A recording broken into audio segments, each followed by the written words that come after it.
Hi, my name is Talitha Cere. I'm a culture consultant. I work with different types of communities, companies, organizations, and families. And I founded a company called KOUM, which helps communities rise to their full potential.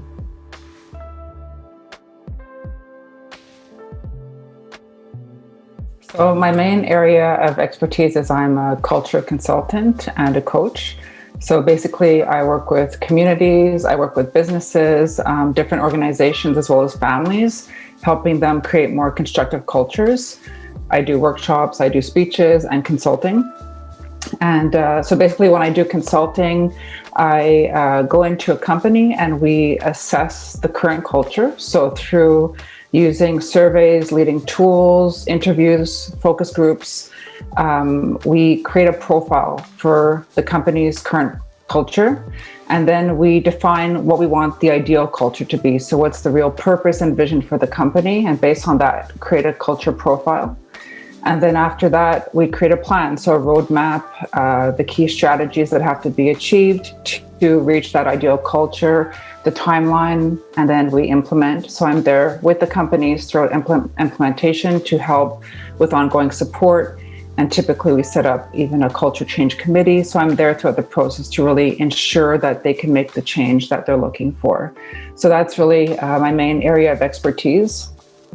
In terms of why culture is important, maybe I could just start off by defining what culture is. So the definition that I typically use, which is inspired by Carolyn Taylor, who's a culture expert in Europe, is that culture is the messages that people receive about how they're expected to behave. So we're really looking at messages within a community, and there's various types of messages that we look at. We look at behaviors primarily from the leaders. We look at the policies, the procedures. We look at how resources are used, what kind of important decisions are made. So there's a lot of different messages that we look at. And in terms of why it's important, we can clearly see, and the research shows that when companies have constructive cultures, what we call them constructive cultures, there's more accountability, they can accomplish more, they can execute more. Employees feel that they can really bring their best self, bring their best ideas. There's a lot of concern for the development and coaching of the other. So there's a lot of growth and just a larger sense of team and collaboration. So companies that have more defensive cultures, there's a lot of short-sightedness, potentially a lack of initiative, and many other challenges. So companies that have constructive cultures are just more profitable, they can execute more, and they're some of the best companies in the world to work for. Just one more thing I'll share quickly. Just culture, I think, made its way into business, the term culture, in the 80s and the 90s. And since then, it's been being recognized much more as being more and more important, and it's being understood more and more. PricewaterhouseCoopers is one of the largest professional firms. They work with very large companies, and they help them with strategy, analytics, management. And they conducted a survey with thousands of executives across North America, asking them about their perceptions of culture. This was a few years ago. And basically 86% of the C-suite executives said that they believe culture is critical to business success. And 60% of them felt it was even more important than a company's strategy or operating model. So more and more, it's being recognized as a critical area of business to understand and manage.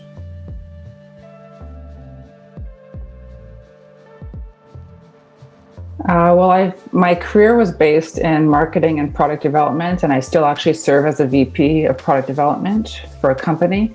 But about 10 years ago, a little over 10 years ago, I was managing a department at a company, managing quite a large department, I think about 30 or 40 staff. And we were asked to create a strategic plan for the company. And so it was a huge endeavor that we undertook. It was many months' work.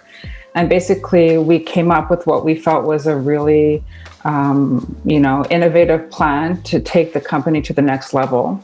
And as we were working on this, I didn't feel confident that the company could achieve it based on the dynamics within the company. There was a lot of politics. There was a lot of competition between departments. There was misalignment between what different leaders were communicating. So I started researching this and just trying to understand community dynamics within companies, and stumbled on culture. It wasn't something that we were talking about as much, a decade ago. And the more I read about culture, the more I understood about it. Within the strategic plan, I really felt that in order to achieve it, we needed to transform our culture. So we built a whole culture component into the plan. But the more I learned about it, I just started to see everything through that lens, every community, every company through the lens of culture, and started to see why some groups really succeed and can achieve, more than the sum of their parts together, and why some groups are challenged to achieve what they need to.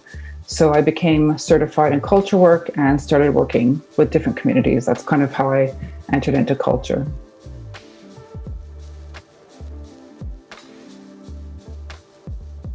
So there's many different certifications. The company that I work with is called Human Synergistics, and they really are the world leader in terms of culture work. They have developed some of the leading tools that assess and measure how a community and organization is behaving, and whether they're behaving in ways that lead to the ultimate goals and strategies that they want to achieve, or whether they are in a defensive culture. So that's the certification. And I'm also a certified coach. And that's really to be able to work with leaders, to be able to work in situations where people require a lot of support in order to make the changes that they need to achieve their desired outcome.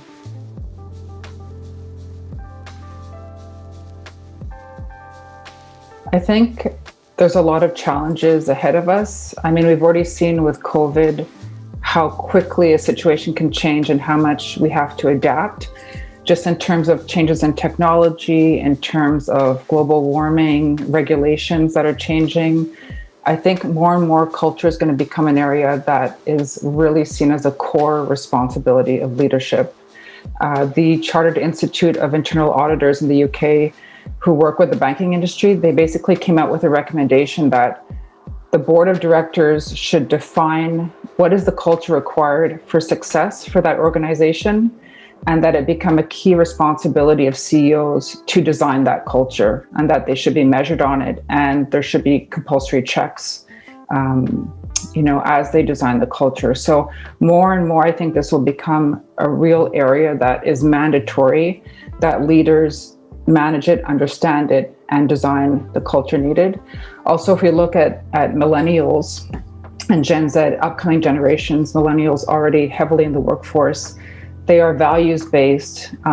They want a transparent, transparency is the key, the buzzword right now. They want a transparent environment. They're not afraid to call things out as they see them, change jobs if the environment doesn't suit them. So more and more culture is a competitive advantage to gain top talent. But also millennials will be taking over leadership and have started already. So culture is very important to them. They understand the importance of it.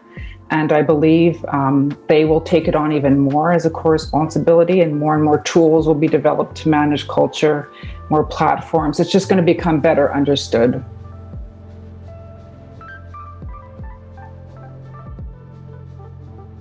In terms of convincing companies to take this on, there is a lot of research out there that clearly shows that companies that have constructive cultures are more profitable.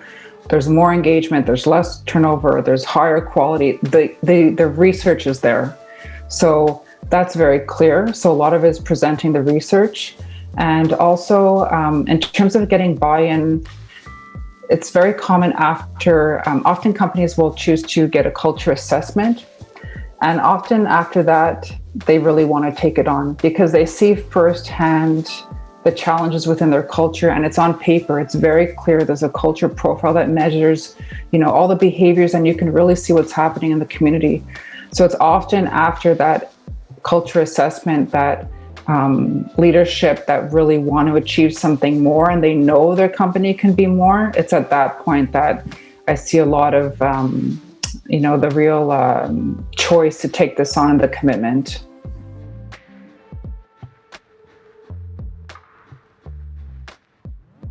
So I would say getting buy-in from leadership, like we were discussing, is definitely a challenge.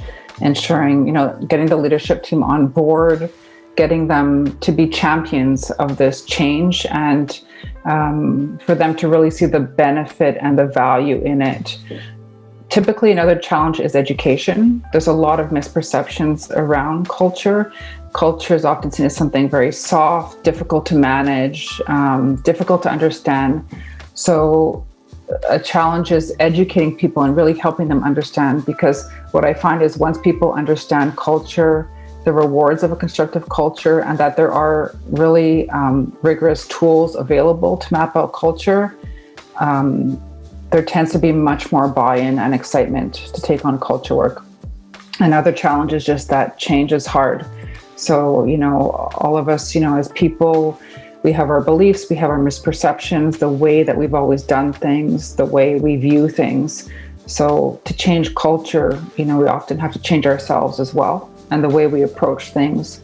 So that's a challenge as well, is just guiding people and helping people to, for themselves, want to change and have a vision as to why they want to.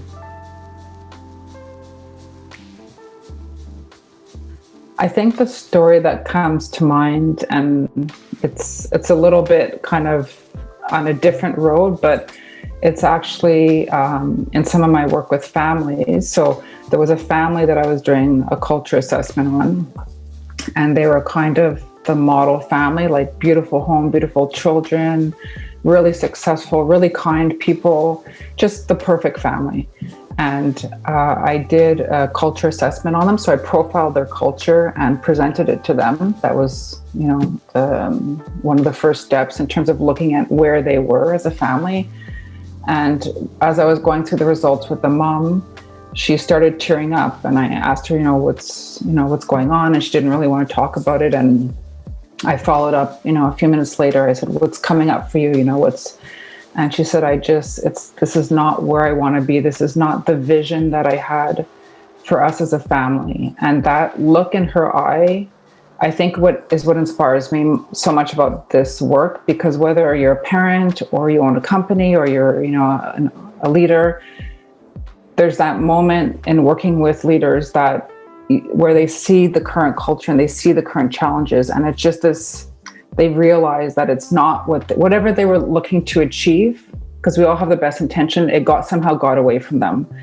And that is really what inspires me about this work. It's helping leaders to create really the culture they know that they can create, and help the community that they lead achieve its full potential.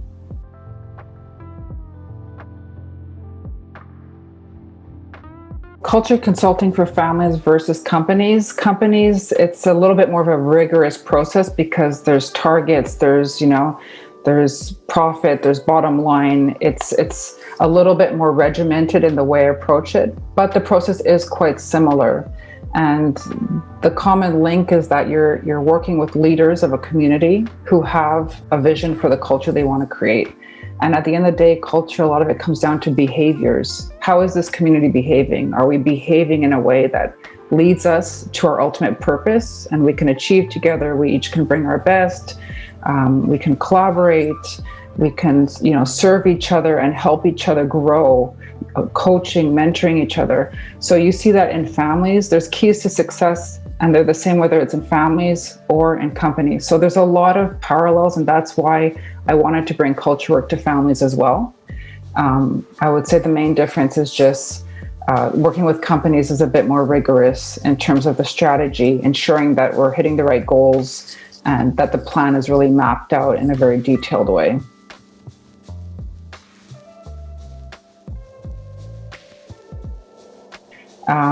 If you sense your culture can be better, if you sense your company can be better, to not be intimidated by that journey.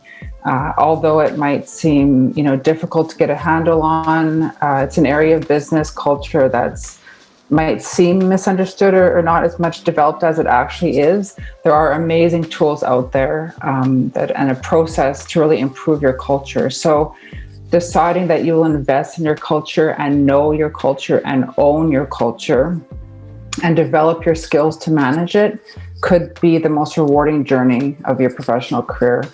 And, in terms of leadership, we cast a long shadow. It's said that culture is made up of about 80% from the behaviors of the leadership team. So it's a very rewarding journey, culture change, just in terms of personal development as a leader, but also the impact that will have on your company.